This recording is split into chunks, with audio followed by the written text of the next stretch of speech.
Welcome to our channel. Today we how to uninstall Square Online selling features step by step clearly. Open your Square Online dashboard. Log into your account using your credentials. Navigate to the settings section on the left sidebar. Click on website from the drop-down menu. Select sales channels from the available options. Locate the Square Online selling features you wish to uninstall. Click on the toggle or checkbox next to the selling feature. A confirmation prompt may appear. Read through the prompt carefully. If you are sure, click on Confirm to proceed. The selected feature will now be disabled. Wait a moment for the changes to take effect. Return to the Sales Channels section to verify the feature has been removed. If needed, repeat the process for any additional selling features. Finally, review your website to ensure everything is functioning as intended.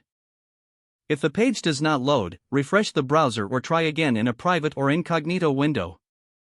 Make sure you are using the correct email address, then retype it carefully to avoid small typos.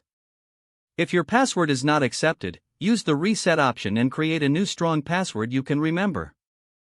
Check your spam folder for verification or security emails, then complete any requested confirmation steps.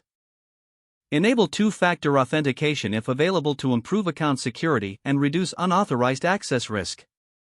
After signing in, review your profile details so your contact information and settings are accurate and current.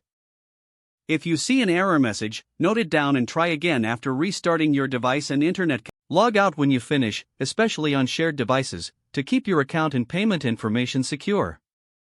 If the page does not load, refresh the browser or try again in a private or incognito window. Make sure you are using the correct email address, then retype it carefully to avoid small typos. If your password is not accepted, use the reset option and create a new strong password you can remember.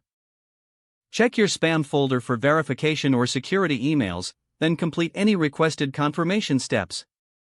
Enable two-factor authentication if available to improve account security and reduce unauthorized access risk. Don't forget to like this video and subscribe to our channel for more step-by-step tech guides.